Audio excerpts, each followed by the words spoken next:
Tengan ustedes muy buenas tardes. Les saluda Patricia Mora, gerente general de Callari Contratistas, empresa peruana especializada en la construcción de obras de edificación. Hoy estaré acompañándolos como moderadora de la conferencia magistral Temas destacados sobre paralizaciones de obras.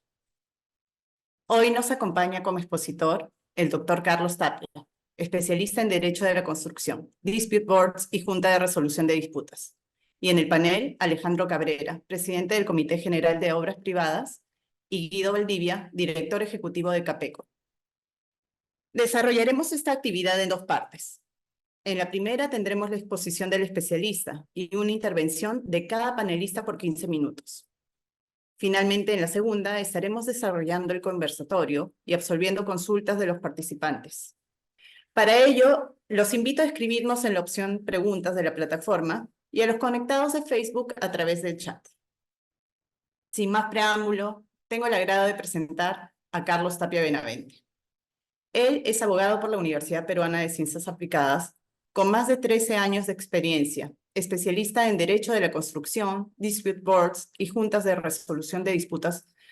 Tiene estudios culminados de la Maestría de Derecho Administrativo Económico de la Universidad del Pacífico y estudios de posgrado en asociaciones público-privadas, obras por impuestos, contract management, contratos NEC, contratos FIDIC, gestión de proyectos de la administración pública, fundamentos de BIM Management, Dispute Boards, arbitraje y contrataciones del Estado.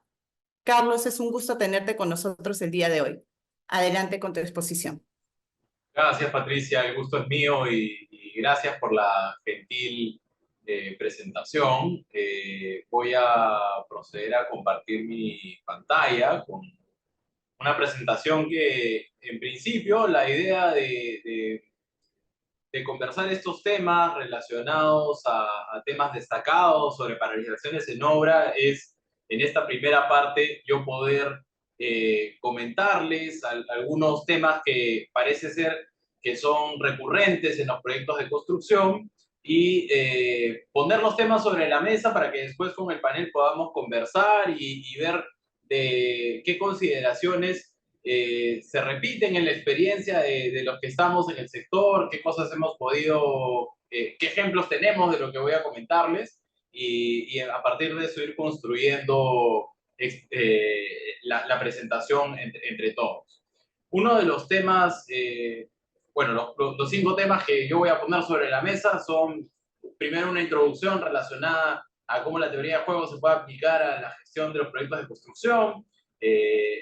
Después, hablar un poco sobre los tipos de paralizaciones. Después, hablar sobre las paralizaciones del contratista, las paralizaciones del comitente y aquellas paralizaciones que ocurren sin culpa de las partes.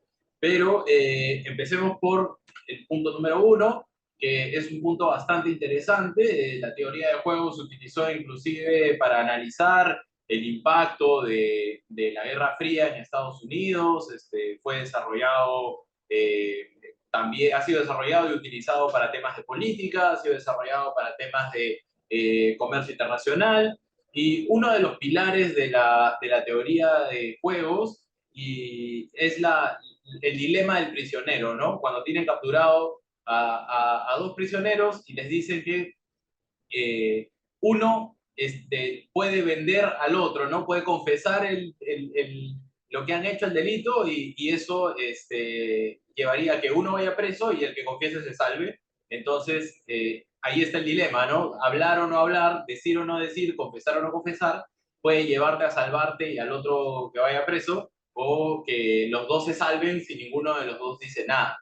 Y esto puede ser llevado o monetizado a otros ejemplos, ¿no? Como por ejemplo, el escenario en el cual existe un presupuesto, una cantidad de dinero que se puede repartir entre 2 partes, y estas partes pueden elegir entre cooperar entre sí, ¿no? Que en el caso de los prisioneros sería no confesar, o no cooperar entre sí, traicionarse y más bien actuar de forma estratégica, de forma, digamos, contraria a la otra parte, y actuar confesando, ¿no? Entonces, en ese escenario, podemos decir que si las 2 partes no confiesan, es decir, las 2 partes cooperan, coordinan, actúan de forma colaborativa, se llevan el escenario de de 3 monedas cada uno en este ejercicio, ¿no? De repartición del presupuesto. Si la parte de la izquierda no coopera y la parte de la derecha sí coopera, la parte que no cooperó se llevará 5 monedas y la parte que sí eligió cooperar no se llevará ninguna. Y finalmente, si las dos partes eligen no cooperar, pues se llevarán solo uno, ¿no? Y esto es lo que pasa en muchas decisiones también en el sector construcción, ¿no? Si las dos partes se ponen de acuerdo para ejecutar el proyecto de forma colaborativa, llevando la gestión con miras a acabar el proyecto, probablemente las dos partes se lleven cada una 3 monedas, ¿no? Y habremos obtenido un beneficio de 6 en el neto total de beneficios para las dos partes. Sin embargo, muchas veces en construcción ocurre que hay ganadores y perdedores, ¿no? A veces gana un propietario y a veces pierde un contratista o viceversa. Y en esos escenarios, el que ganó, ganó 5 y el que perdió, perdió todo, perdió 0, ¿no?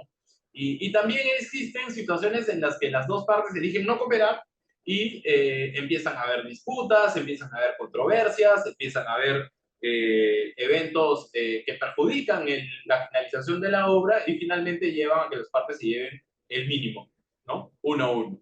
Entonces, estos escenarios que parecen teóricos, matemáticos, en realidad tienen aplicación en la vida real y nos llevan a muchas reflexiones. La primera de ellas es que claramente cooperar genera una solución ganar-ganar y genera una solución que beneficia a ambas partes y genera en el neto de la operación la mejor ganancia a nivel de todo el flujo o a nivel macro. No cooperar puede hacer que una parte gane, pero que evidentemente la otra parte pierda, no se lleva nada.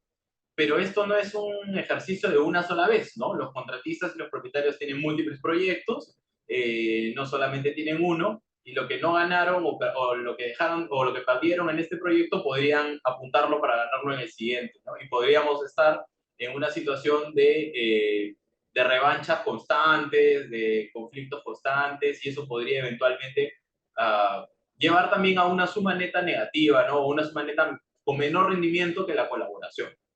Ahora bien, parece ser que tenemos una trampa, que es que si partimos por la premisa de que la otra parte nunca cooperará, entonces solamente nos queda elegir no cooperar, porque en ese escenario, siempre cuando no cooperamos, o nos llevamos 5 o nos llevamos 1. Si elegimos cooperar, podemos estar expuestos a solo llevarnos 1 o no llevarnos nada si la otra parte, decide no cooperar. Entonces, pareciera ser que el escenario racional sería pensar mal y nunca cooperar. Pero la verdad de esto es que esto se ha comprobado inclusive con computadoras, en ejercicios de juego múltiple, ¿no? Y en todos los escenarios, los escenarios en los cuales se maximizan los beneficios para ambas partes son los escenarios de cooperación. ¿Y por qué señalo esto? Porque esto también es aplicable al sector construcción. La cooperación, la colaboración hace que ambas partes generen los mejores resultados y más bien esto que parece el escenario racional de no confiar en la contraparte, de no confiar en el contratista o en el propietario, dependiendo de dónde estamos sentados, puede generar al corto plazo un beneficio, pero a largo plazo no es sostenible. Y además puede generar también un deterioro del mercado y de la especialización. ¿Y esto qué tiene que ver con las paralizaciones? Tiene que ver que las paralizaciones son riesgos reales en el sector construcción, pasan, ya sea porque es culpa de una parte, porque es culpa de la otra, o porque no es culpa de ninguna. Y en un ejercicio en el que no se elige la colaboración, las paralizaciones dejan mucho de daño a las partes, ¿no? Cuando una obra se paraliza, pierden todos. Pierde el propietario porque no tiene su obra, pierde el contratista porque no puede valorizar, pierden los financistas del proyecto porque no tienen recuperación de la inversión que han hecho, pierden los usuarios finales porque, por ejemplo, si es un edificio de vivienda, pues la gente no tiene su departamento a tiempo, pierde el Estado porque tiene un problema público, que es que tiene una obra en construcción que genera algún impacto al vecindario o al medio ambiente, y no se llega a terminar, no se llega a resolver, ¿no? Entonces, los escenarios de obras paralizadas son riesgosos, pero son reales, y la única salida es la cooperación entre las partes, ponerse de acuerdo, regular las cosas correctamente en el contrato, porque solo en ese escenario de la colaboración podremos estar en el escenario que vimos de que ambas partes se lleven las tres monedas, y no que una parte sea la ganadora y la otra sea la gran perdedora, o en el peor de los supuestos, que solamente las dos partes se lleven una, ¿no?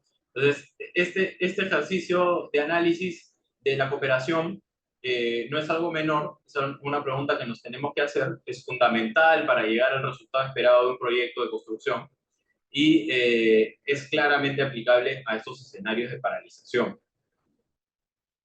Entrando en el tema, evidentemente, como ya lo adelantaba, hay tres tipos de paralizaciones o de escenarios de paralización. Aquellas paralizaciones que las impulsa el contratista, ya vamos a ver por qué. Aquellas paralizaciones de la obra. Ojo que estamos hablando aquí paralizaciones en el término genérico, que puede ser parcial o total de la obra. No necesariamente tiene que ser toda la obra. Paralizaciones del propietario. Ahora vamos a ver un poco a qué llamamos o a qué hacemos alusión con paralizaciones del propietario. Después tenemos paralizaciones sin culpa de las partes, y estas paralizaciones pueden ser imputables a terceros, ¿no? Eventos de terceros, o también pueden ser casos fortuitos o fuerza mayor, que eso lo vamos a ver más adelante. Bueno, algo interesante e importante que debemos tener en cuenta es que las paralizaciones, el artículo 1314 del Código Civil señala que quien actúa con diligencia ordinaria requerida no es imputable por la inejecución de la obligación o por el cumplimiento tardío, parcial o defectuoso. ¿Y esto por qué es importante? ¿Por qué es relevante?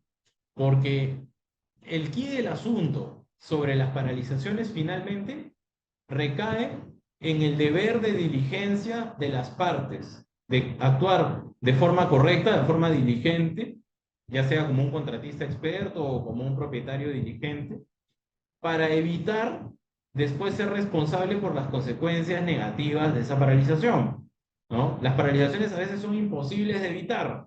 Ok, si son imposibles de evitar por eventos a veces extraordinarios o porque efectivamente una parte incumplió, lo que corresponde es siempre tener este artículo en mente para actuar siempre con diligencia ordinaria, para actuar con la diligencia requerida y después no responder por daños ejecutados a terceros, ¿no? Claramente, cuando hay una paralización, lo primero que ocurre es que el contratista no puede ejecutar su obligación, ¿no? Entonces, por ende, existiría un cumplimiento parcial, tardío o defectuoso de esta obligación. Y el propietario, evidentemente, tampoco estaría obligado a pagar las valorizaciones de un trabajo no ejecutado.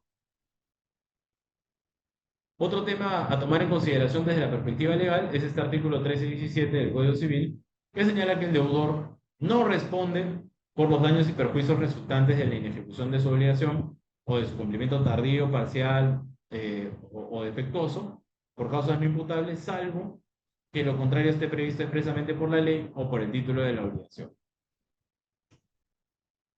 Entonces aquí hay dos temas importantes, ¿no? Hablábamos de la debida diligencia, por un lado, y aquí ya estamos hablando de imputabilidad, ¿no? ¿Quién es la parte que generó la inejecución de la obligación?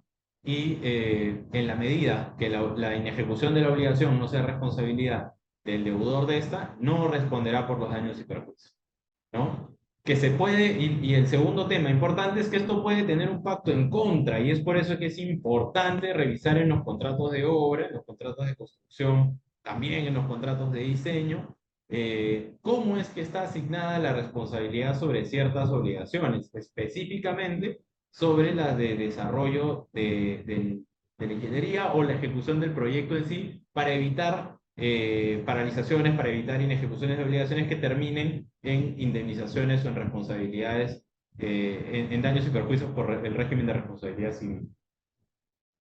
Entre las paralizaciones que puede invocar el contratista o puede ejercer el contratista, una que últimamente en nuestra experiencia hemos visto seguido es la excepción de caducidad de plazo, ¿no? ¿Qué cosa está regulado en el artículo 1427 del Código Civil? Está regulado que si después de concluido se debe entender aquí por celebrado, firmado un contrato de construcción, por ejemplo, ¿no? Un contrato con prestaciones recíprocas, es decir, que ambas partes tienen que hacer algo. Sobreviniese, dice, el riesgo de que la parte que debe cumplir en segundo lugar no pueda hacerlo, la parte que debe efectuar la prestación en primer lugar puede suspender su ejecución hasta que ella satisfaga la que le concierne o garantice su cumplimiento.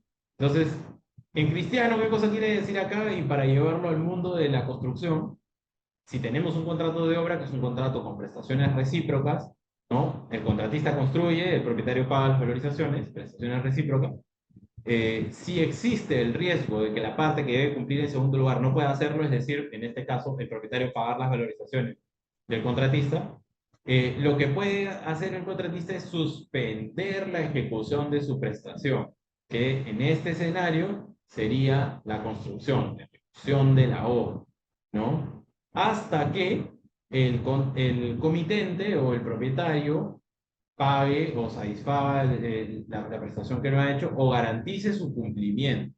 Ahora, ¿cuándo podemos estar en un escenario de riesgo de que la parte que debe cumplir en segundo lugar no cumpla?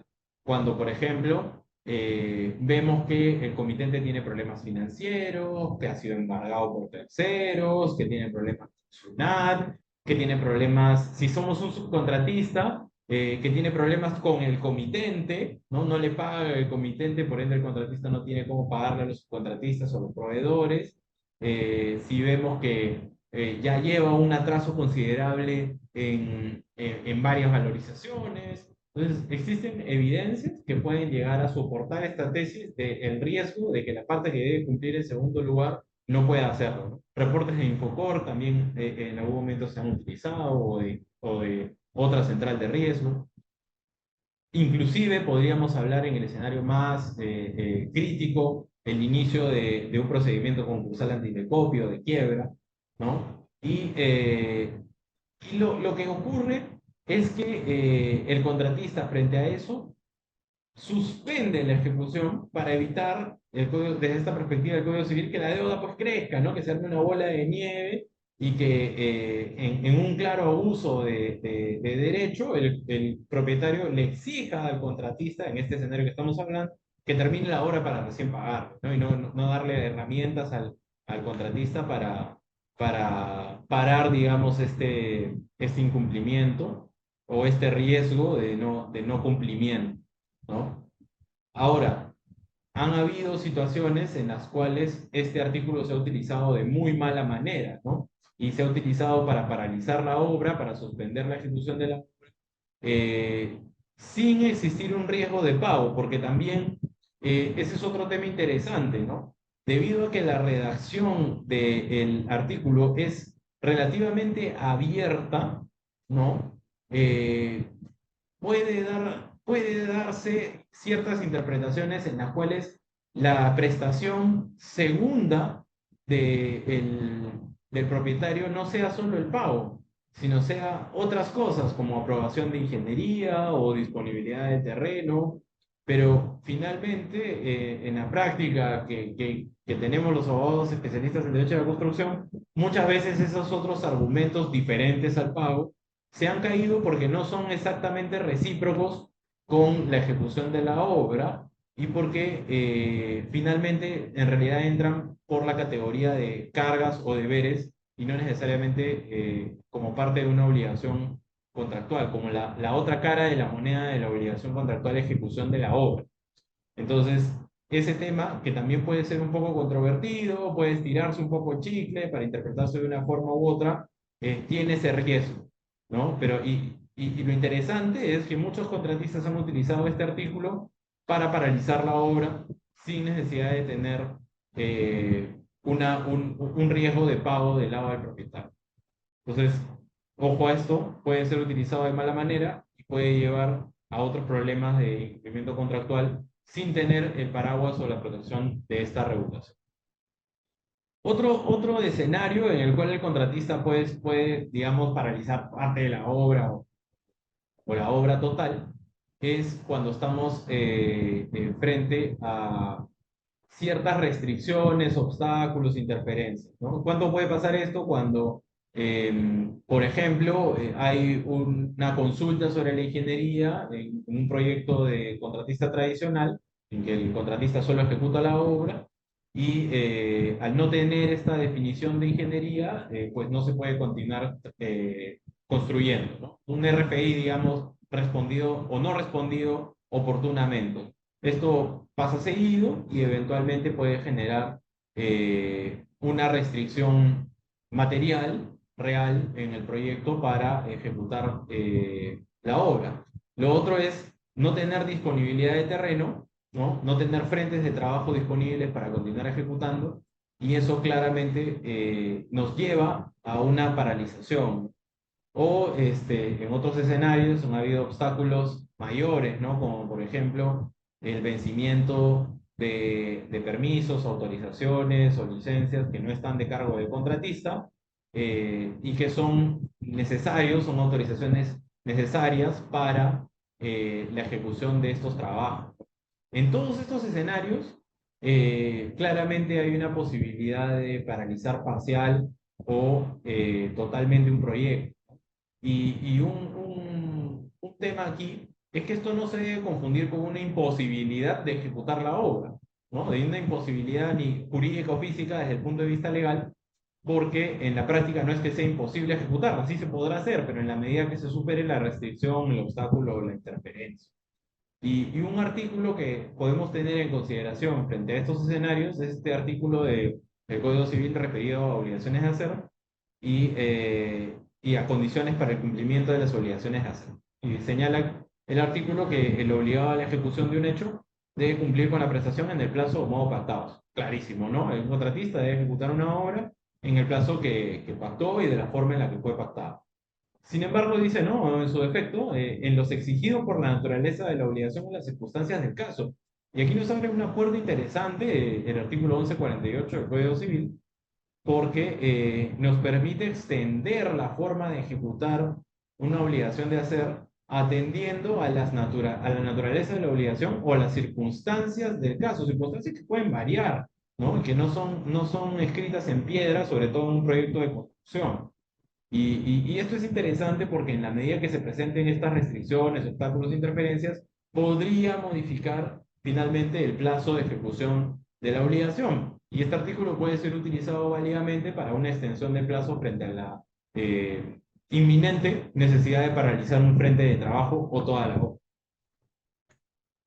Otro tema interesante es que existen evidentemente ciertas consideraciones o ciertas acciones que debe ejecutar un propietario para que el constructor o un contratista pueda realizar la obra. Y frente a la imposibilidad o no tener esto, como los escenarios o los ejemplos que estábamos conversando de demora en respuestas de RFIs o consultas a la ingeniería, o brindar la ingeniería completa, o tener disponibilidad de terreno, se puede utilizar este artículo 1338, que es el artículo de mora del acreedor, ¿no? Señala el artículo que el acreedor incurre en mora cuando sin motivo legítimo se niega a aceptar la prestación ofrecida, en este caso en este escenario, o no cumple con practicar los actos necesarios para que se pueda ejecutar la obligación, ¿no? Es decir, las cargas que tiene el acreedor, las acciones que tiene que generar para que el contratista, en este caso, pueda ejecutar la obligación, si no son cumplidas, entonces incurre en mora. ¿Y qué significa que incurra en mora? Que a partir de la intimación en mora, se hará responsable de los daños y perjuicios que sufra el contratista como consecuencia de del no cumplimiento o no practicar los actos necesarios para que se cumpla con ejecutar la obligación. Es decir, en el escenario que estábamos hablando de no tener frente de trabajo, no tener disponibilidad de terreno, siendo que la disponibilidad de terreno es una carga del propietario, a través de este artículo no solamente podemos paralizar la obra y pedir una extensión de plazo, sino también pedir una indemnización por los daños y perjuicios que incurra o que sufra el contratista. Ahora bien, viendo desde el otro lado de la cancha, existen también situaciones en las que el propietario válidamente puede pedir una paralización de la obra. Y aquí les vamos a pasar enumerando algunas.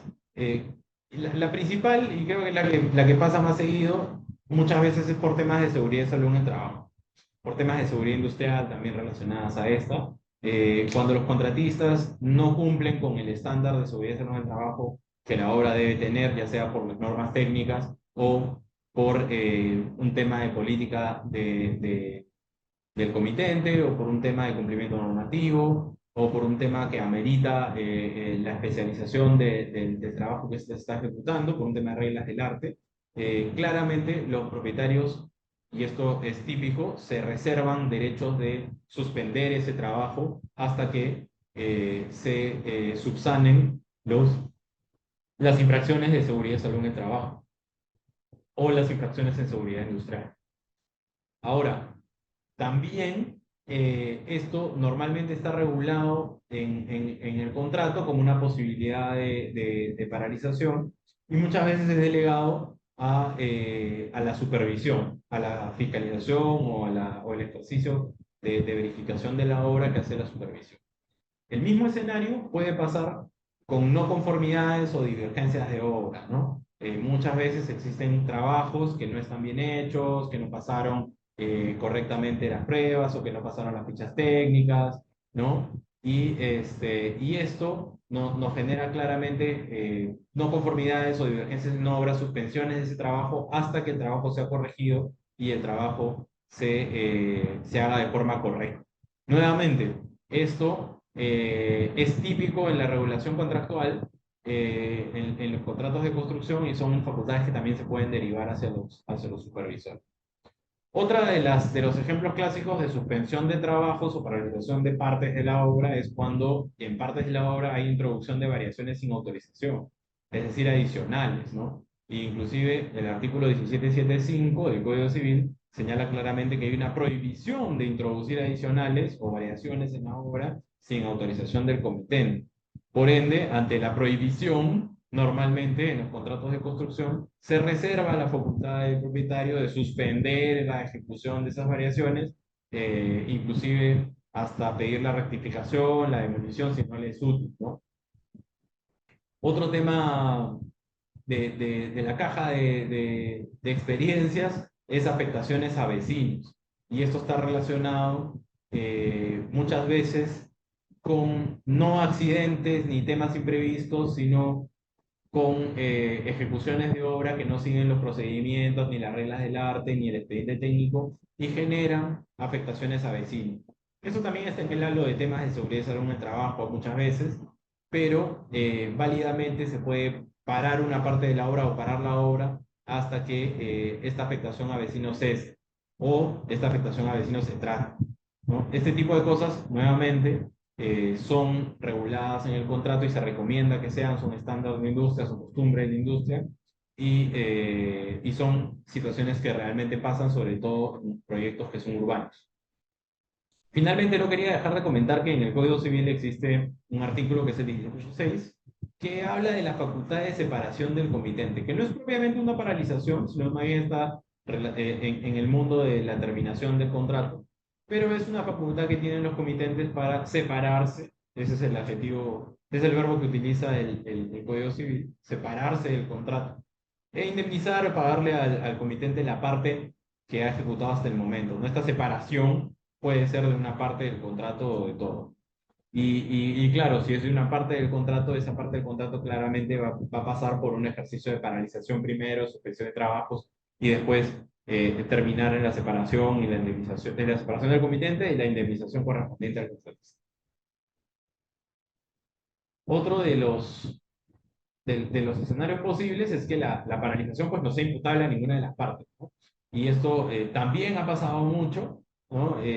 Ha pasado, podemos hablar de muchos ejemplos, pero muchos de ellos están en función, a veces, de fiscalizaciones gubernamentales arbitrarias o sin la legalidad, o disposiciones municipales contrarias al interés público, ¿no? Mi experiencia he podido ver proyectos que tenían parámetros determinados, se aprobaron licencias de edificaciones, y en medio de la ejecución del proyecto, la municipalidad decidió revocar la licencia y cambiar los parámetros a un edificio, por ejemplo, de menos pisos, ¿no? Con lo cual claramente esa decisión no es imputable a ninguna de las partes, ¿no? Es una decisión inclusive que bordea lo arbitrario y claramente es contrario al interés público si es que no hay una justificación real detrás sobre ese tema. Y el artículo que regula muchas veces esto es el famoso 1315, que es el artículo de caso fortuito fuerza mayor, y lo que señala es que estos eventos, o el caso fortuito fuerza mayor, es la causa no imputable, no imputable a las partes, se entiende, consistente en un evento extraordinario, imprevisible e irresistible, que impide la ejecución o determina su cumplimiento parcial, tardío o defectuoso. Entonces acá hay varios elementos que tenemos que tener en consideración. Más allá de si es caso fortuito o fuerza mayor, que esa es una discusión más de abogados, lo interesante es que es un evento que no es imputable a las partes. Eso como requisito número uno. Como requisito número dos, es que tiene que ser extraordinario, imprevisible e irresistible. Hay teoría legal que dice que los eventos que son extraordinarios son imprevisibles e irresistibles y que por ende solamente basta con la configuración de uno de estos tres elementos para hablar de un evento de caso fortuito fuerza mayor. Hay otros tratadistas en el mundo del derecho que señalan que se necesitan los tres, pero bueno, en la práctica es que la realidad le gana al derecho y la mayoría de los eventos de caso fortuito fuerza mayor, por su naturaleza, desde ya son extraordinarios, imprevisibles e irresistibles. Porque de no serlo, rápidamente no calzan en el supuesto y no solo no calzan en el supuesto, sino que terminan siendo imputable a alguna de las partes o están dentro de la esfera de control de alguna de las partes. Por ende, ni siquiera hay que llegar a este ejercicio de revisión de la extraordinariedad o imprevisibilidad y irresistibilidad, sino que calzan en el tema del halo del deber de diligencia que hablábamos al inicio de esta presentación. Además, otro tema importante es que este evento tiene que ser obstáculo de la ejecución de la obligación, ¿no? O determinar que la obligación se cumpla de forma parcial, tardía o defectuosamente. Es decir, si no hay una restricción real a la ejecución de la obligación, no se puede hablar de un evento de caso fortuito fuerza mayor. Algunos ejemplos de esto es inundaciones, incendios, terremotos, maremotos, tornados, huracanes. Ahí he puesto pandemias, pero ese es un tema interesante. ¿Por qué? Porque en el caso de las pandemias, o de la pandemia que hemos sufrido, el COVID, al inicio podía ser un evento de caso fortuito o fuerza mayor, dependiendo de cómo lo veamos, si lo enfocamos por la afectación del virus en sí, o por los actos de gobierno que determinaron que no podamos salir a la calle y que no podamos ejecutar ciertas actividades económicas. Pero independientemente de esa diferenciación entre caso fortuito y fuerza mayor, lo cierto es que entre marzo del 2020 y julio del 2020, la primera ola de la pandemia, el virus era claramente un evento imprevisible, extraordinario, irresistible. No habían vacunas, no se conocía cómo se podían prevenir los efectos del virus, tenía una alta tasa de contagio, no tenía una alta tasa de curados, ¿no? La mortalidad también era importante, y claramente el sector de la construcción fue afectado por la restricción legal de ejecución de proyectos, pero independientemente de eso, por la naturaleza del sector, podría haber multiplicado los contagios debido a lo confinado que son los espacios a veces de construcción. Sin embargo, en la segunda ola ya habían medidas de precaución, ya había un lineamiento del Ministerio de Salud sobre cómo tomar acciones para prevenir el contagio del COVID, ya habían vacunas, y era claro que si uno salía a la calle contaba con un riesgo de enfermarse, no de morirse, pero sí de enfermarse, ¿no? Entonces, en ese segundo escenario, de la segunda ola y la tercera y la cuarta y la quinta y todas las que han venido después, el virus o la pandemia del coronavirus ya no era un evento de caso fortuito fuerza mayor, ¿no? Y lo que en algún momento podría haber sido sustento para una paralización de obra por causas no imputables a las partes, posteriormente ya no lo era. Y hoy en día, muchos contratos de construcción que se celebraron muy cerca a la pandemia, consideraban a la pandemia del coronavirus como un evento de caso fortuito fuerza mayor. Pero realmente ya no lo es. Por ende, la lección detrás de esto es que los eventos de caso fortuito fuerza mayor deben analizarse caso por caso, en el momento en el que se presenten, en la oportunidad de análisis, y no tenerse de forma general supuestos regulados en el contrato de manera específica, porque estos supuestos pueden ser, en algunos casos, previsibles, en algunos casos resistibles, en algunos casos ordinarios y en algunos casos no. Por ejemplo, las lluvias del fenómeno del Niño no son extraordinarias. Todos los años hay temporadas de lluvia. Ya sabemos que todos los años el Niño cada vez se pone más complicado. Sabemos que esto estadísticamente ya no es un tema imprevisible, es previsible, y se están tomando las acciones para que no sea irresistible, ¿no? Se están haciendo soluciones integrales de defensas ribereñas para que no tengamos problemas con los efectos del fenómeno del Niño. Entonces, de vuelta, las inundaciones, famosos huaicos, ¿no? Que podrían haber sido un evento de caso fortuito fuerza mayor, en algunos escenarios ya no lo serán. Entonces, es interesante porque si bien esta regulación de caso fortuito fuerza mayor probablemente sea uno de los escenarios más recurrentes para justificar una paralización de obra, parcial o total, lo importante es analizar el supuesto indicado, ¿no? Y la consecuencia de esto es que las partes no serán responsables una a la otra y deberán cargar con aquellos costos o afectaciones que sufran como consecuencia del evento de caso fortuito o fuerza mayor, ¿no? En el supuesto que estamos viendo del sector construcción, el propietario pues tendrá que cargar con las afectaciones generadas por no tener su proyecto a tiempo, y el contratista tendrá que cargar con el stand-by de equipos, de maquinaria, de personal que no puede ejecutar el proyecto y no puede valorizar. En conclusión, para ir cerrando, tenemos multiplicidad de escenarios en los cuales existen o terminamos en una paralización de obra, parcial o total. Y lo importante, como comentaba al inicio, es ser colaborativos, actuar con la debida diligencia y regular nuestros contratos con esos dos nortes. No regular nuestros contratos con un perdedor y con un ganador, sino regular nuestros contratos teniendo en consideración que estos riesgos son posibles, son latentes, son reales, pueden pasar, y que tenemos que hacer algo para que ambas partes no nos veamos afectados por eso. Y si alguien se portó mal, bueno, que sea responsable por eso que se portó mal, por no actuar con debida diligencia.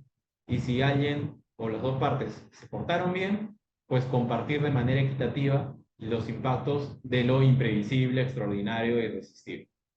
Y eso es, dejo la palabra para los demás panelistas con estos temas puestos sobre la mesa para ir discutiendo lo conversamos. Muchas gracias, Carlos. Sí, aprovecho la oportunidad para comentarles. Cuando surgió la oportunidad de participar de este panel, pensé en realidad cómo reaccionarían mis compañeros del chat grupal de la Junta Vecinal del sector en el que vivo.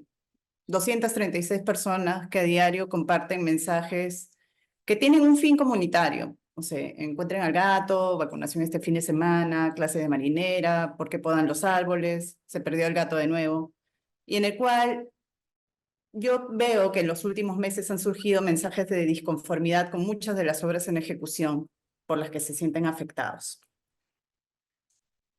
Como soy fiel creyente que una de las formas de aportar a desarrollar una mejor sociedad es participando activamente de las actividades de comunidades a las que pueda uno tener alcance, leo muchos de los mensajes, no solo por el interés de estar al tanto, sino porque una característica común de las quejas que se presentan mediante esa vía es la desinformación, la cual conlleva el desarrollo de inimaginables hipótesis y complots que ya van creciendo como una bola de nieve y se alimentan una a la otra y surgen pues ideas en las que los constructores somos poco más que, por decir malo, es poco. Y Tratando de apoyar, busco, en la medida de lo que posible, cuando surge una forma de desinformación, buscar la data para rebatir con fundamento muchas de las ideas cerradas que van surgiendo. Por supuesto que el esfuerzo de buscar la información, digerirla, transmitirla, que no solo yo desarrollo, sino algunos valientes miembros de este grupo, es sancionado con el típico, seguro que este tiene una constructora. Y así, bueno, recibimos un par, pero sentimos que aportamos. Entonces yo no dudo que esta pequeña muestra sea representativa para muchos de los distritos y ciudades del país, correspondiendo a que el origen de una de las partes, Carlos ha presentado una serie de posibilidades por las cuales se lleva una paralización. Yo me voy a concentrar un poquito en cómo participan los vecinos de estas, porque es donde más me he sentido afectada y del cual tengo conocimiento. Y yo no dudo que realmente esta muestra en la cual se surgen quejas a partir de desinformación y de ideas cerradas, llevan después acciones, porque, en fin, los vecinos tienen representación ante los municipios deben defender a los vecinos dentro de los parámetros y reglamentos que existen. Creo que ahí va más bien el problema, no son los vecinos, no son las obras. Yo creo que el problema es la interpretación y los vacíos o como los huecos por donde se permite a uno interpretar algunos de los perjuicios que pueden llegar a ser. Entonces, yo creo que si para este aspecto, para el lado de los vecinos, de las quejas, de las inspecciones municipales que pueden derivar en una paralización por una mala interpretación o por una interpretación muy sesgada, muy ajustada o sin la correcta normatividad que permita distinguir un riesgo grave e inminente de no sé, un trámite administrativo o algo que sea subsanable y que ambos estén al mismo nivel y ambos sean posibles porque se le permite la ordenanza o la tabla de infracciones lo permite, ambas tengan el mismo nivel para ser sancionados con una paralización de obra. Entonces, como repito, para mí mucho del tema viene de la información clara y luego de que la norma también sea un poco mejor discriminada y detallada. Debemos considerar, por si hay algún vecino acá que no es contratista, pero que nosotros los contratistas, los desarrolladores, las empresas del sector, todos también somos vecinos. Somos miembros de una comunidad, de un distrito. A menos de que alguien viva, no sé, en una isla privada y, bueno, nos deja su contacto en el chat para futuros eventos. Estoy segura que más de una vez nos hemos quejado porque alguna obra que se ha ejecutado alrededor de donde desarrollamos nuestras actividades interfiere con nuestra rutina. Aumenta el tiempo, deja menos accesos, peatonales, de repente vehiculares. Pero el fin de una obra pública o inclusive privada es la mejora de la vida urbana, con una mirada de largo plazo. Y probablemente lo que más queremos como vecinos es que la obra no pare, o sea, sino que se ejecute de la forma más eficiente para que termine en el menor plazo posible y poder recibir los beneficios de la misma. Yo creo que Capeco es una institución reconocida por ser un gremio serio, que actúa formalmente y de forma responsable, y que tiene el respaldo de muchos actores de nuestra sociedad. Y si se ha seleccionado el tema de paralizaciones de obra para discutir sobre la misma, no es en realidad para condenarlas, porque justamente aplicadas puede ser la única forma de proteger ante diferentes riesgos que sean, como repito, graves e inminentes, tanto a las personas dentro y fuera de la obra como a los futuros usuarios. Este tema es una preocupación latente en el contexto actual porque se está presentando como muchas veces como una sanción que podemos apreciar como que no corresponde a la gravedad del riesgo de la infracción.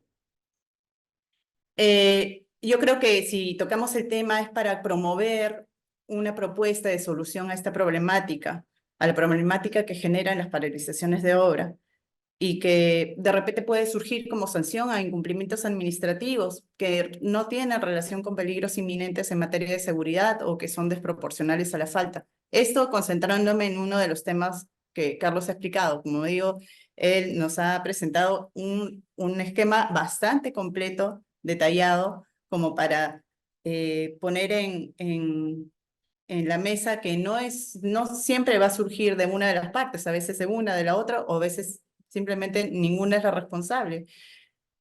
Pero sí creo que si podemos, o sea, tenemos en algún momento la capacidad de actuar para mejorar eh, el, no sé, el contexto en el cual desarrollamos las obras, manteniendo una seguridad jurídica, un respeto a las normas y que éstas sean proporcionales a, a, a a la gravedad de las infracciones, me parece que es un tema que sí se debe tocar.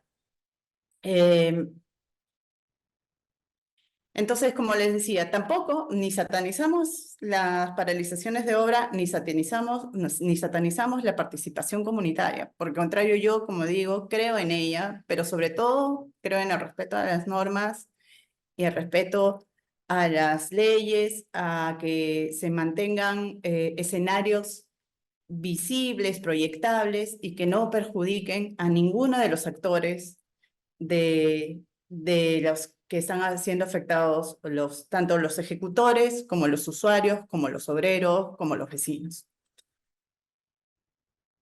Entonces, información completa, información más desagregada, de repente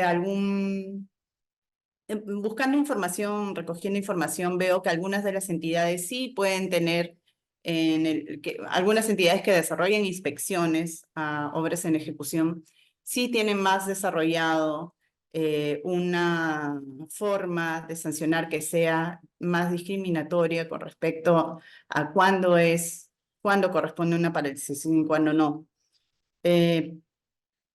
Porque lo importante es tener nosotros una proyección de cómo vamos a desarrollar, inclusive desde antes. Vamos a tocar este tema, bueno, yo no, pero vamos a tocar ese tema dentro de la Cámara en una semana también en relación a cómo uno se puede preparar para, digamos, reducir los conflictos.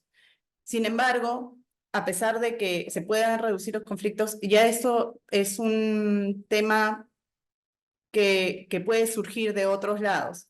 Entonces, la importancia de la seguridad jurídica, las reglas claras, nos va a llevar a un mejor entendimiento y como decía Carlos, creo que es un tema de cooperación.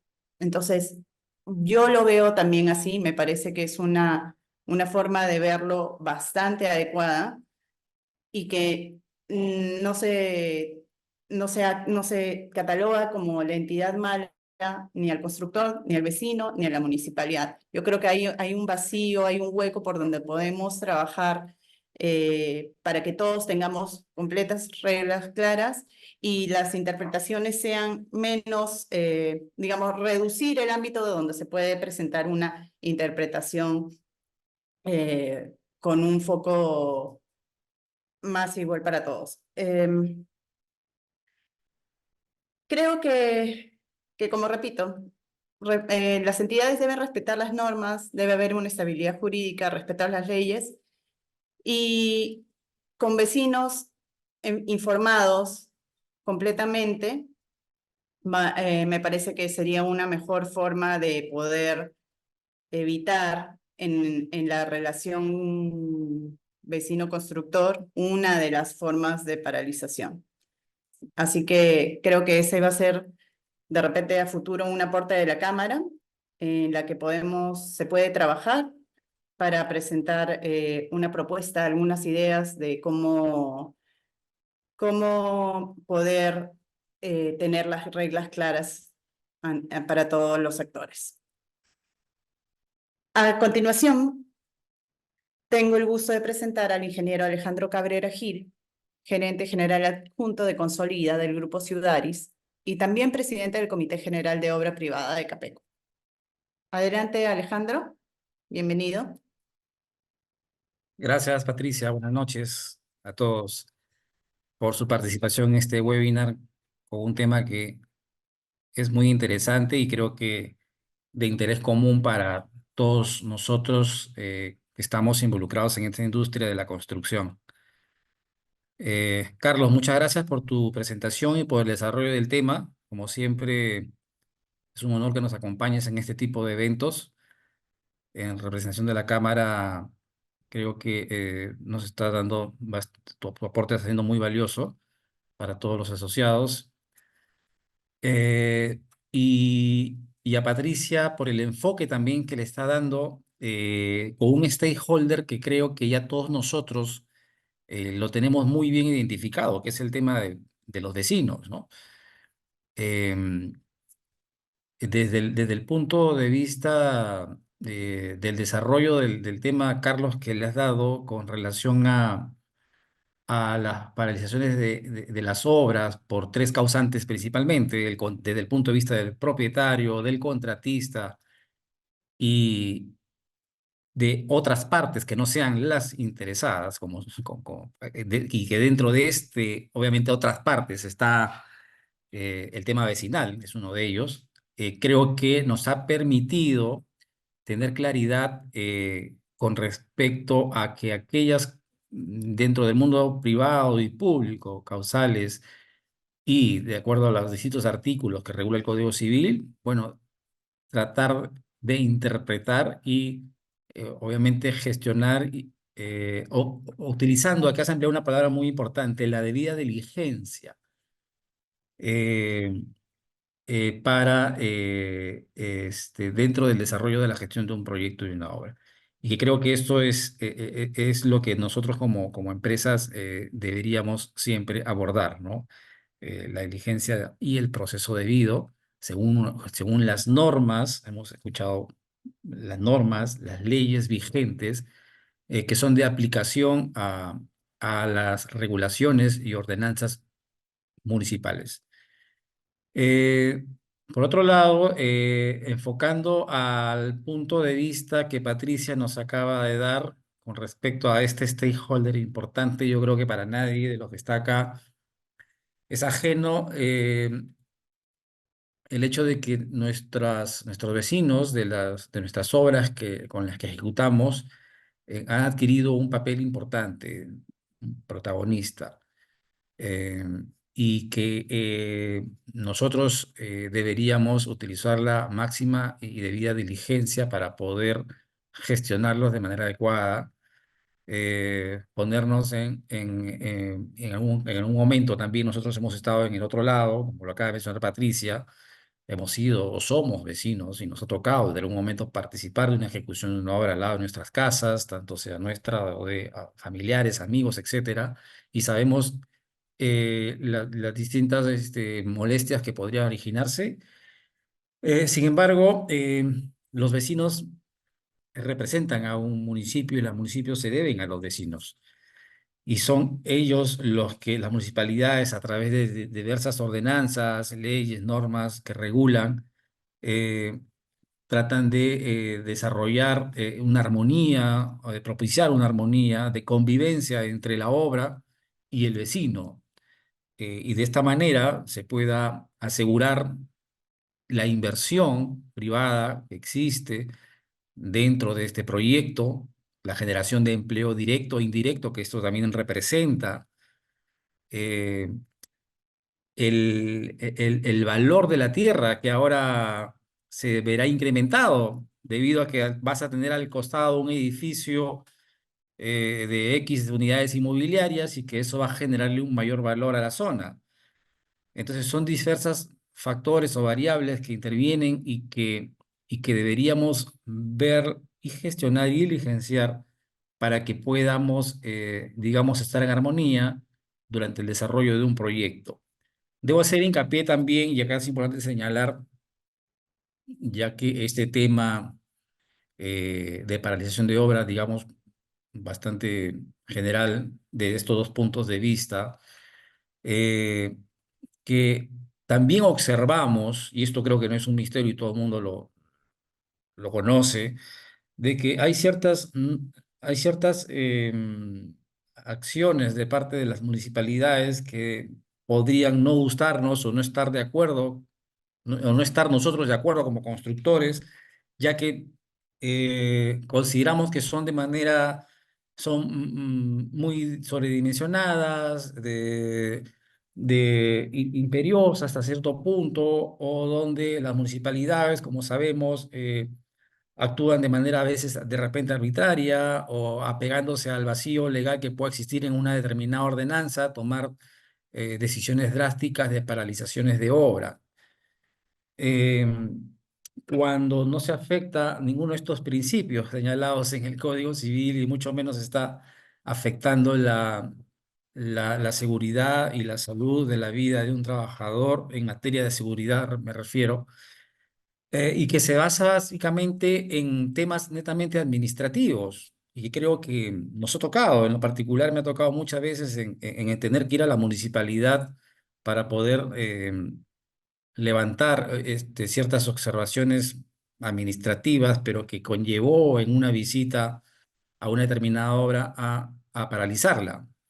Entonces yo creo que podríamos tomar este webinar también para recopilar esta información que creo que ustedes han podido brindar a través de esta encuesta que se les ha hecho, de poder saber si han tenido experiencias de paralizaciones por estos agentes externos, en la que no interviene el contratista ni el propietario, sino agentes externos o terceros, que pueden ser vecinales o de una forma o que obedezca a un tema administrativo, para conocer, levantar una información y que nos permita, ¿por qué no, digamos, como cámara,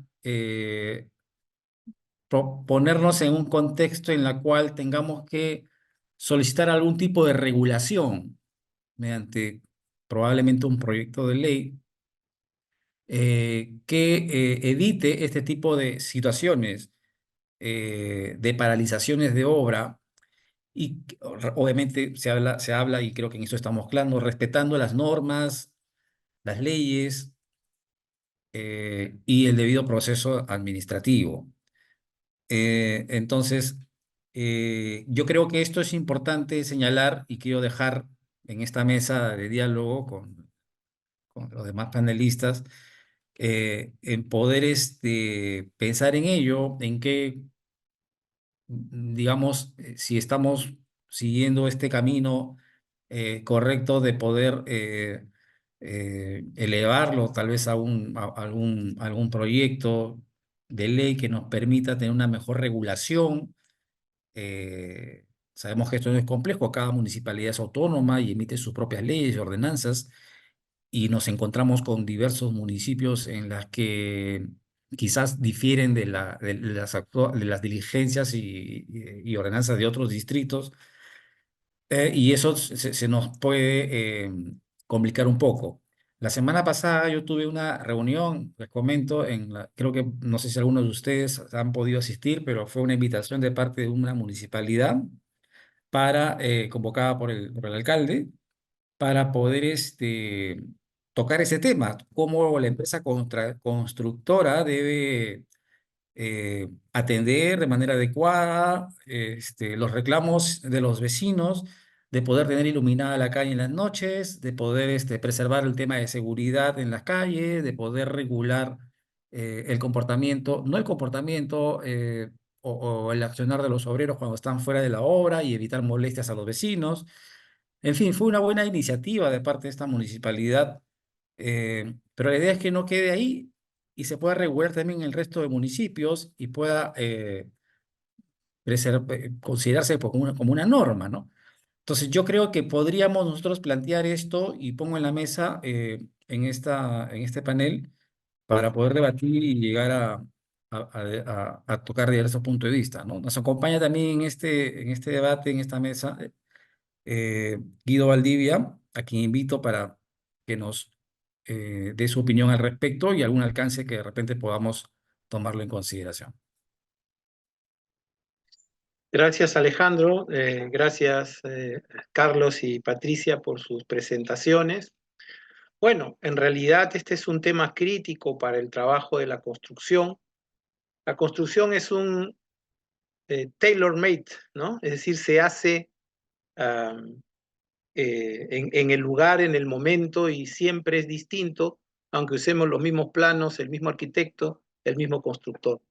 Y esto demanda un trabajo muy consistente de interrelación con, no solamente con autoridades, sino también con otros grupos de interés, en esencia nuestros trabajadores y también los vecinos del proyecto, ¿no? Pero hay que entender también algunas cosas, ¿no? Que debemos ver. Por lo pronto, también si hacemos un proyecto de vivienda, más o menos el 80% de la construcción urbana está destinada a la vivienda. También nuestros clientes son vecinos. Y hay que también valorar el interés de estas personas. De hecho, nosotros como promotores debemos defender el interés de estos vecinos que son nuestros clientes. Capeco tiene esta visión y de hace mucho tiempo lo que ha mencionado Patricia, Alejandro y Carlos está en nuestra lógica, ¿no? La ley establece las regulaciones que deben ser cumplidas y nadie puede pedirnos que hagamos algo contrario a la ley o algo que no está en la ley. Eso es un tema central, ¿no? Ahora, es posible que la ley o las normas entren en contradicción. Y ahí Capeco, como bien ha señalado Alejandro, puede tener un papel importante, que es promover el cambio de las normas para reducir o eliminar idealmente cualquier contradicción o espacio para la interpretación.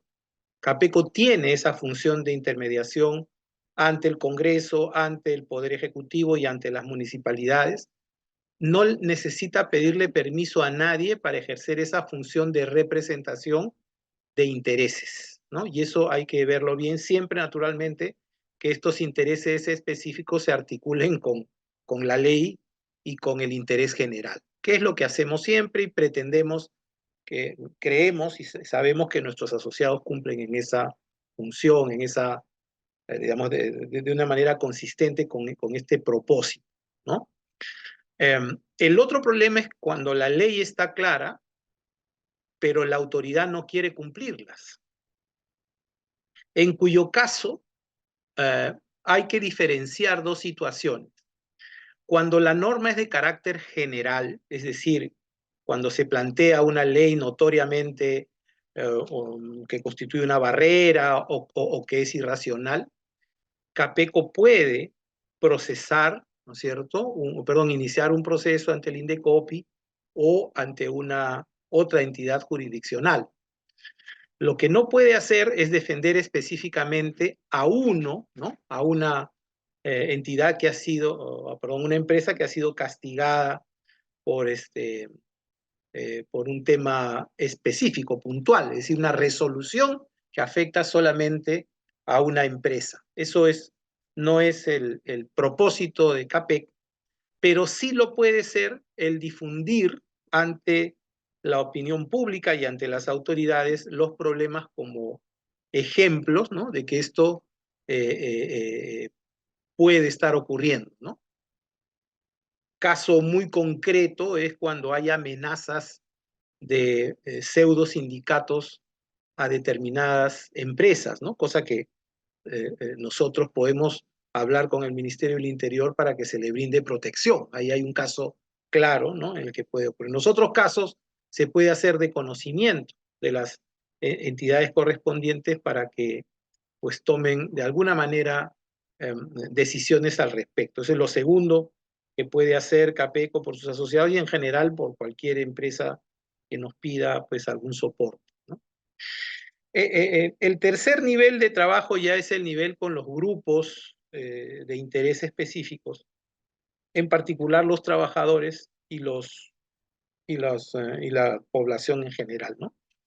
Si hay algún problema con trabajadores, nosotros tenemos una relación estratégica con la Federación de Trabajadores en Construcción Civil del Perú y podemos intermediar en procesos que puedan generar algún conflicto dentro de una obra que de repente eventualmente puede plantear hasta una paralización, ¿no? No necesariamente por una decisión administrativa de una autoridad, lo podemos hacer. ¿no? Hay ese nivel de relación. Hay otra confederación con la que no tenemos un nivel de relación tan fuerte, pero sí podemos, si es, digamos, el sindicato afiliado a esta confederación, intermediar también, ¿no? El tema central es el de los vecinos, ¿no es cierto? Es el tema más conflictivo, más complicado, el que le genera más riesgos reputacionales a a una empresa constructora y que motiva muchas veces decisiones arbitrarias o desproporcionadas, ¿no?, de las autoridades. Aquí creo que hay un tema fundamental, ¿no?, que es la comunicación. Y nosotros estamos tratando de desarrollar estrategias de comunicación que lleguen a los vecinos, ¿no? Justo con Alejandro lo vimos en el último directorio. Nosotros tenemos un buen nivel de llegada a las autoridades, obviamente, nos reciben, desde la presidenta de la República hasta el alcalde al que se lo pidamos, ¿no? Inclusive el alcalde de Miraflores, porque es un enemigo jurado de la construcción, pero también de las señoras que hacen tai chi, y de los skaters, ¿no? Y casi de todo el mundo. El hombre se ha peleado, pues, tiene una vocación de peleador callejero. Pero lo concreto es que tenemos que difundir información, ¿no es cierto? Ustedes tienen una obligación de relación directa, pero también hay que hacerle notar, ¿no?, a las personas que la norma establece algunos instrumentos, ¿no es cierto?, que son obligatorios para asegurarse de que efectivamente el constructor actúe de acuerdo a la ley siguiendo las normas y los reglamentos, ¿no? Primero, hay esta percepción de que un constructor hace lo que le da la gana, y eso no es verdad. Todos nosotros sabemos que aprobar un proyecto en una municipalidad es una tarea titánica, y hay un proceso de supervisión de entidades independientes que tienen una responsabilidad, ¿cierto?, que le confiere la ley de vigilar que las cosas funcionen. Hay que hacer ver entonces que una licencia no es algo que se obtiene simplemente por presentar papeles, ¿no? Y hay estas responsabilidades que pueden haber. Las municipalidades muchas veces lo que dicen es, bueno, pero eso lo aprobaron en la administración anterior, ¿no? Y con eso se liberan. Nosotros tenemos que hacerle ver a la gente que esto es una continuidad, ¿no? Que así como ellos le exigen al alcalde, ¿no?, que el nivel de barrido de las calles sea igual o mejor que el anterior, ¿no?, acá también tiene que haber un cumplimiento. Esto creo que es un elemento central de comunicación que tenemos que manejar, y ojalá podamos tener alguna política, ¿no es cierto?, que podamos compartir todos los constructores y promotores de Capeco y de los otros gremios también respecto a este tipo de comunicación. Tips de comunicación que sean comunes y que cualquier constructor tenga la misma relación, perdón, el mismo discurso frente a la comunidad, ¿no? Otro tema aquí se ha mencionado, ¿no? Ahí se dicen, oye, pero acá había 7 pisos y ahora construyen 20, ¿no? Claro, el que dice 7 pisos no dice que antes había 2 pisos y él está también beneficiándose de lo que se llama una densificación que está planteada por la ley o por la norma urbana, ¿no? Entonces hay que hacerle entender, porque dicen, ¿cómo es posible que aquí haya edificios de 20 pisos al lado de una casa de 2, ¿no? Hay que decirle, bueno, si el señor vecino quiere luego vender su casa, va a poder construir, ¿no?, lo mismo que hay ahí, y hay que explicarle por qué es que esto ocurre, ¿no? Porque no es lo que se supone que se dice muy claramente, ¿no?, muy abiertamente, ¿no? Acá el constructor pues lo que quiere es sacar el máximo provecho posible, ¿no? Obviamente hay un objetivo de rentabilidad. Otra cosa, ¿no? Se piensa que se gana mucho dinero, ¿no? ¡Wow! Esto se hace en el negocio del siglo, ¿no? No saben que este es un negocio de volumen más que de margen, y que cualquier pequeño error puede hacer que la balanza se vaya al lado negativo, ¿no? Otro tema que es importante de considerar en este esquema de comunicación, entonces, es cuánto se ha valorizado su propiedad, el suelo de quien vive ahí, a partir del desarrollo inmobiliario, ¿no? Hay cosas que no se conocen y nosotros estamos tratando de trabajar este tema. No sé si ustedes saben que entre el año 1981 y el 2007, Miraflores se despobló. Pasó de tener 105.000 pobladores o ciudadanos o habitantes a tener 89.000. Y recién en el año 2017 está casi igual que en el año 81. En buena cuenta, el negocio inmobiliario ha permitido que esa ciudad no termine despoblada como el centro histórico de Lima, que ya sabemos todavía no se recupera, ¿no?, de lo que fue en su momento, el centro, ¿no? Entonces, y si una ciudad no se renueva, la propiedad de quien está ahí vale menos, ¿no? El problema en Miraflores, y eso lo estamos diciendo, no es el provocado por la población. Ya hemos dicho que más bien hubo menos y ahora se está recuperando, y eso es bueno, sino en la población flotante, que es el triple, es la que te llena los parques, etcétera, ¿no? ¿Cómo resuelves eso? Por supuesto, la salida no es impedir que hagan tai chi o que vayan al Parque del Amor. La solución es otra, ¿no? Y eso tiene que ver naturalmente con una gestión municipal proactiva. Tenemos que voltearle o sea, ponernos del lado del vecino entendiendo que el proyecto inmobiliario tiene beneficios para ellos. Como digo, esto es algo que estamos construyendo en Capeco para ponerlo a disposición de los constructores, y lo ideal es tener un mismo mensaje en la relación con la gente. Y el otro tema que creo que es importante es las pólizas de seguro que están obligadas las empresas a tomar, ¿no? Ese es un punto bien importante. Estamos viendo la posibilidad de trabajar conjuntamente con APC, con la Asociación Peruana de Compañías de Seguros. Ellos tienen mucho más plata que nosotros, para poder difundir, ¿no es cierto?, esto, que es una forma de proteger a los posibles perjuicios que puede haber con un vecino, ¿no?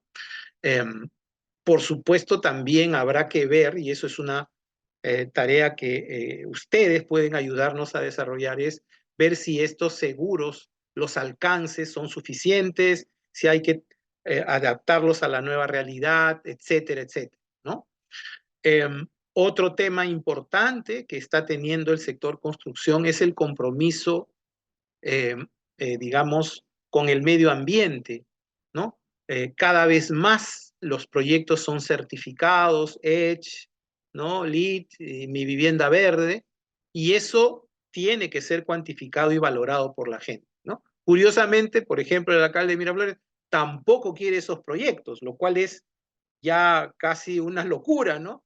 La propia municipalidad dio en la gestión del alcalde Molina una disposición, ¿no?, muy innovadora, con el apoyo del Banco Mundial, para promover, ¿no?, el uso de técnicas y sistemas constructivos sostenibles a cambio de tener mayor edificabilidad, ¿no? Y ahora este alcalde dice, no, eso no vale, ¿no? Y el certificado de parámetros no vale porque dice que eso era opcional. Es una interpretación absolutamente arbitraria. Claro, es opcional para el que compra el terreno, pero es mandatoria para la municipalidad.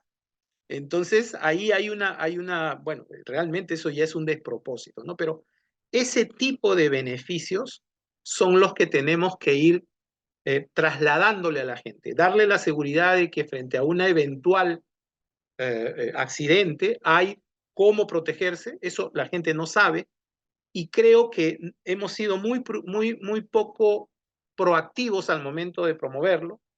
Claro, también hay el riesgo de que se abuse, ¿no? Por eso es importante tener claro qué se protege, por qué se protege, por qué yo no tengo que pagarte nada por tal cuestión, etcétera, etcétera. ¿Qué debo hacer para que tu propiedad no se ensucie si yo paso, ¿no?, si yo tarrajeo?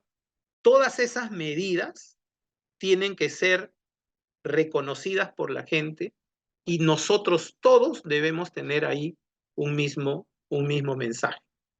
Yo creo que si nosotros trabajamos a nivel de tratar de hacer compatibles las normas, que no haya espacios para la interpretación, que en caso haya una arbitrariedad, ¿no?, el gremio pueda responder, sea actuando directamente cuando se trate de una norma general incumplida, o apoyar, ¿no es cierto?, frente a la autoridad a los que puedan perjudicarse por decisiones que los afectan específicamente a ellos.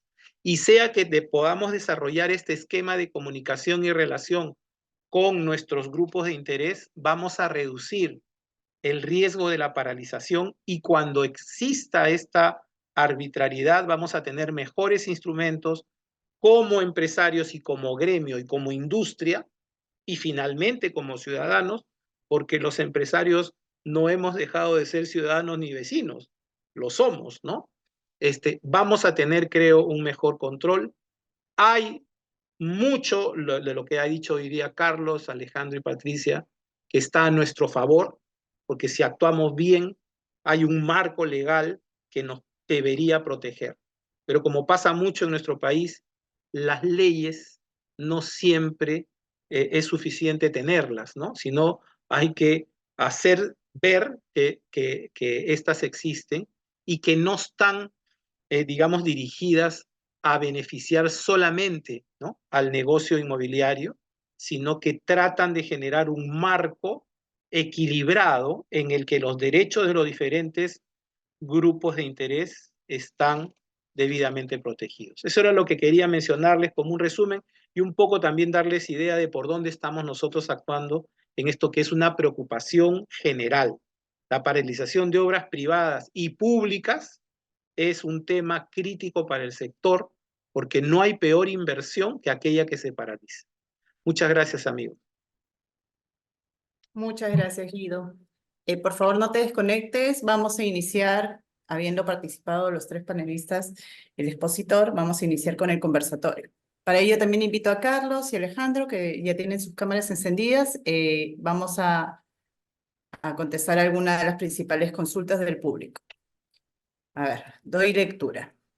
La primera dice, el artículo 1317, entiendo, del Código Civil, indica que no se es responsable por causas no imputables, salvo expreso en el contrato. Pero la norma G030, en el Reglamento Nacional de Edificaciones, establece la responsabilidad de las partes en un contrato de construcción. ¿Cuál manda, en caso se coloca en el contrato, una responsabilidad que no está expresa en la norma del Reglamento Nacional de Edificaciones? Carlos, creo que nos puedes atender esa pregunta. Claro que sí, con mucho gusto, Patricia. Bueno, en realidad esas normas no son incompatibles, porque el artículo 1317 señala que uno no es responsable cuando actúa con la diligencia ordinaria, ¿no? Y el Reglamento Nacional de Edificaciones establece responsabilidades, evidentemente, cuando se generan afectaciones por culpa grave, negligencia o dolo, ¿no? Y esto también es importante de cara a los seguros, como comentaba Guido, por ejemplo, porque los seguros solamente reparan e indemnizan afectaciones cuando uno actúa con diligencia ordinaria. Es decir, si uno en la obra tiene protecciones con mallas, anticaída, tiene señalizaciones, y a pesar de eso, porque es natural en la construcción, se afecta a la casa del vecino, se ensucia, eso puede ser atendido por un seguro, ¿no?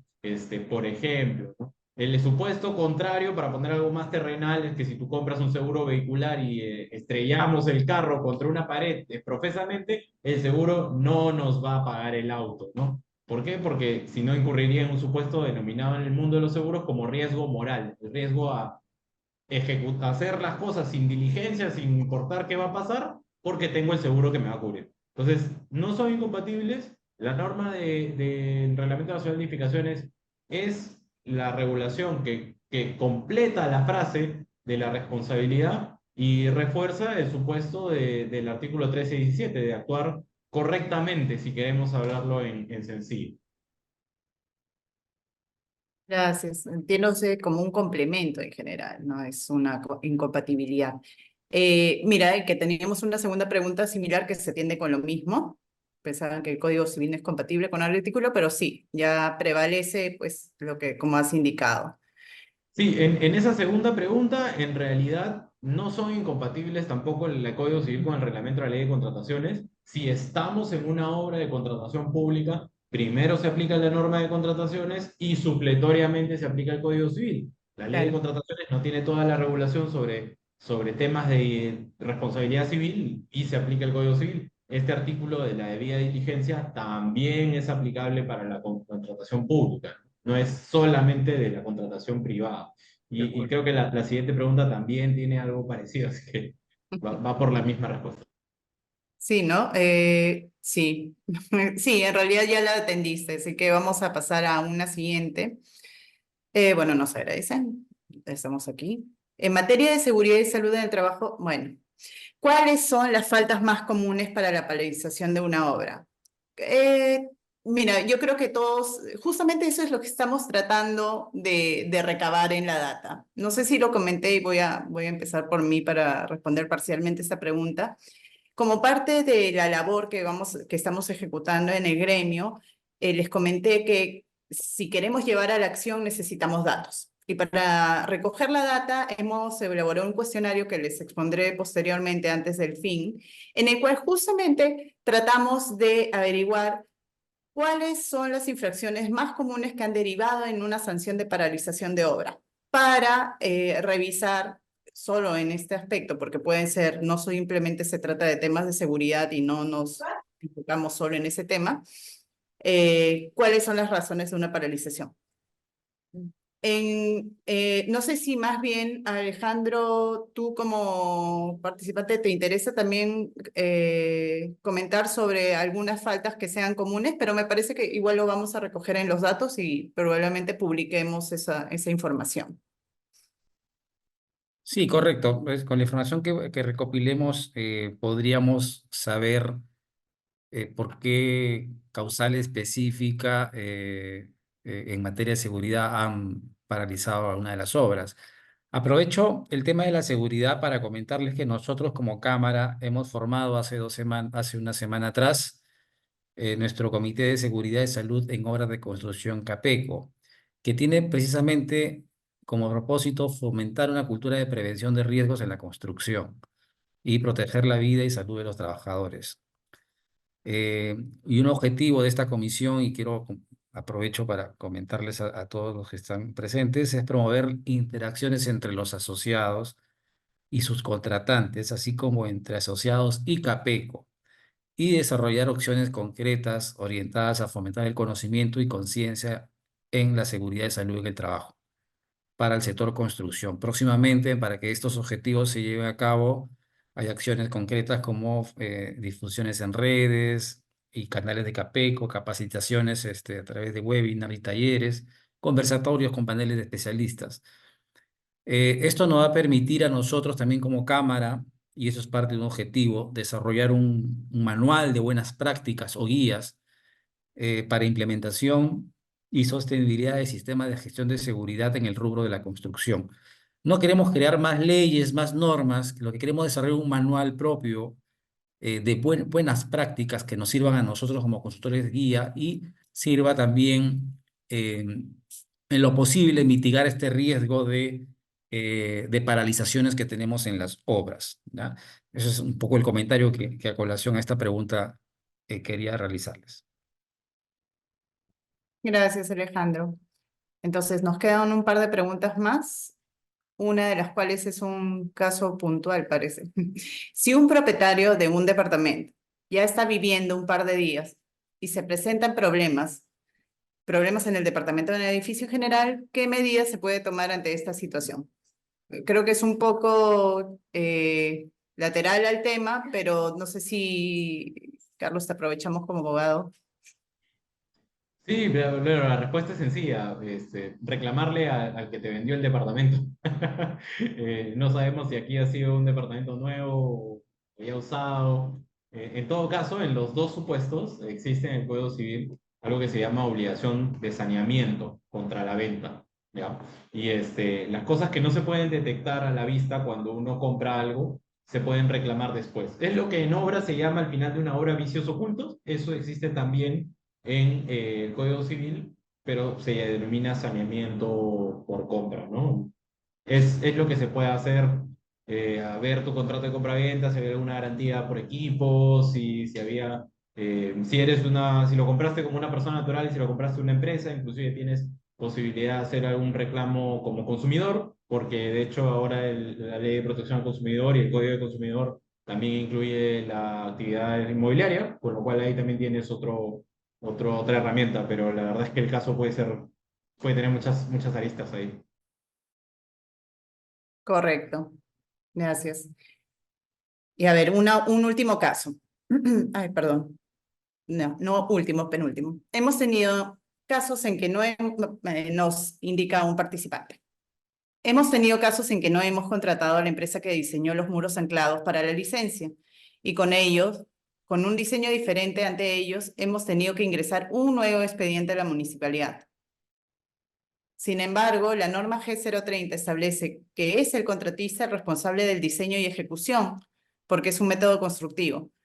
Ya, punto. Lo menciono porque en caso no se ingrese el expediente con la modificación, se corre el riesgo de paralización de obra, lo cual ya sucedió una vez a pesar de indicar lo mencionado en la G30.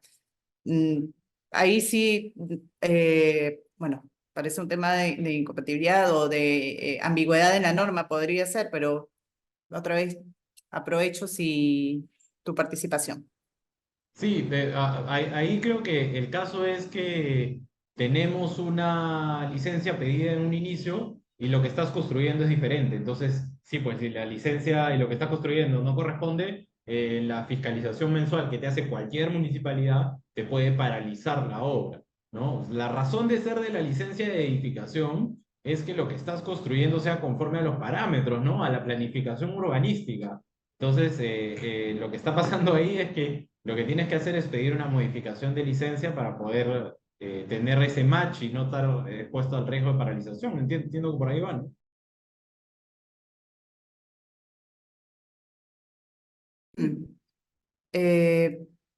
Ok, bueno, hay felicitaciones, muchas gracias por sus comentarios. Y bueno, ya se han atendido algunas preguntas mediante el chat, si las pueden revisar de repente por ahí. Nos comentaban, creo que esos son los comentarios de los asistentes. Y yo quiero aprovechar, bueno, no sé si Guido y Alejandro ya han presentado, pero tenemos, no tenemos alguna consulta más para Carlos actualmente.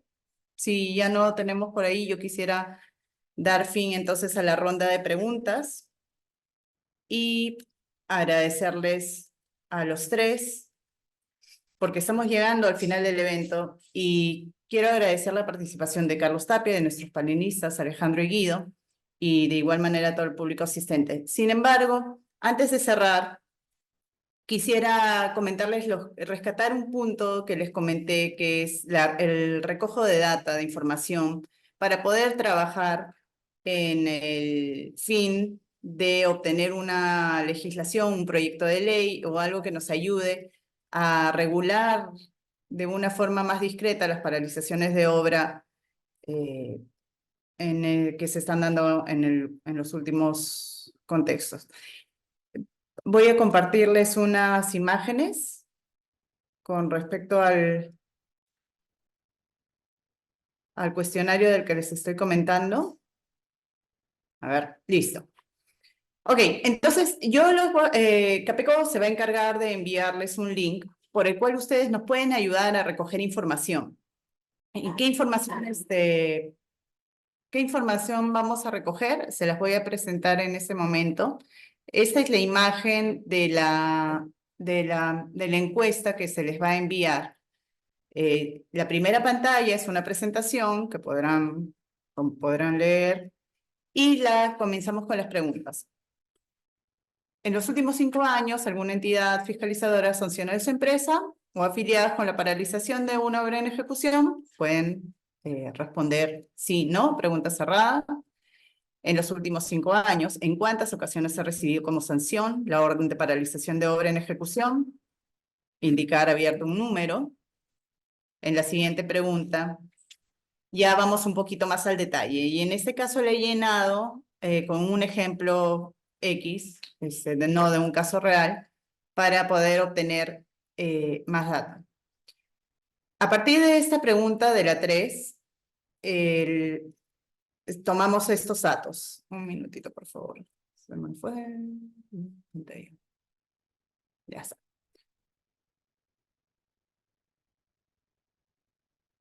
Ya. Entonces, como tenemos que recoger y sabemos que muchas empresas no solo han tenido una paralización, hemos visto la forma de tratar de levantar.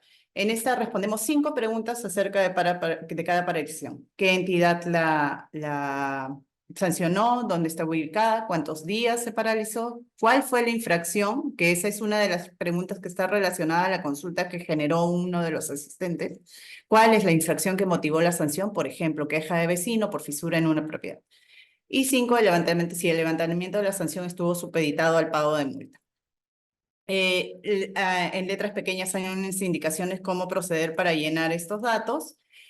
Podemos llenar 1, podemos llenar para 2, 3, 4. En esta ocasión nos permite llenar hasta para 5 casos.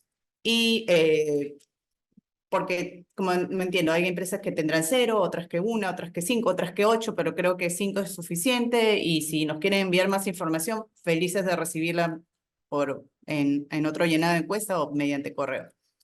Por último, algún comentario, estas son ideas adicionales que puedan considerar que se debe tocar o enfoques que no estamos viendo o ideas sueltas, algún caso en particular, de repente que nos ayude a ver desde un enfoque adicional que no estamos tocando en estas preguntas anteriores. Cualquier comentario es bienvenido. Y bueno, un agradecimiento a su participación. Entonces, estas encuestas son anónimas, no nos llega la información de quién la llena. Si bien cualquier persona que la llena nos puede comentar directamente, quiere participar no sé, de alguna forma apoyarnos como en la Cámara o en los diversos comités, ayudar en esa misión no solo de recoger datos, sino después de formular alguna vía para tomar acción con respecto a una solución a esta problemática de las paralizaciones, sea bienvenido. Pero inicialmente sí, por favor, a los miembros de la Cámara nos ayudaría mucho y la única forma de llegar a que esto sea un documento con base legal, con casos reales, es tomar la data y sin data vamos a tener un poco más difícil la tarea. Así que dejamos de compartir.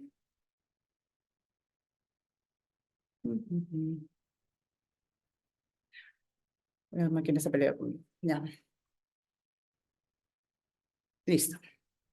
Ahora sí. Bueno, eso es, si todos los participantes, los panelistas, muchas gracias nuevamente por su participación.